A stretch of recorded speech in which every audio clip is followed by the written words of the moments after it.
ఎప్పుడైతే సాతానుగాడు వాడిని పట్టాడో వాడు ఇంట్లో నుంచి బయటికి వెళ్ళిపోయాడు.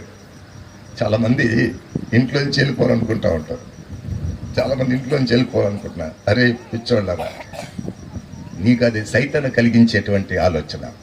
దేవుడు నీకు ఇచ్చిన కుటుంబం, గట్టిగా చప్పట్లు కొట్టండి. ఆమేన్, హల్లెలూయా. ప్రేమించే తండ్రి, ప్రేమించే తల్లి, ప్రేమించే అన్నదమ్ములు వదిలిపెట్టి ఎక్కడికా వెళ్ళేది? ఎక్కడికి వెళ్తావు నువ్వు? ఎవరు లేని చోటుకి వెళ్ళిపోతావా? నీ తండ్రి తెలియని చోటికి, నీ తల్లిని తెలియని చోటికి, నీ బంధువులు తెలియని చోటికి నువ్వు అలోన్గా వెళ్ళిపోతావా? ఒంటరిగా వెళ్ళిపోతావా? నిన్ను ఒంటరిగా చేసేస్తాడు వాడు. ఈరోజు నువ్వు అలాంటి పరిస్థితిలో ఉన్నావంటే సాతాను గాని యొక్క ప్రభావము ఫోర్స్ నీ మీద ఉందన్నమాట.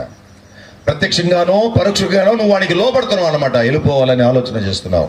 ఎట్టని వెళ్ళిపోతే బాగుండు అనుకుంటున్నావు, చనిపోవాలని అంటే బాగుండు అనుకుంటున్నావు.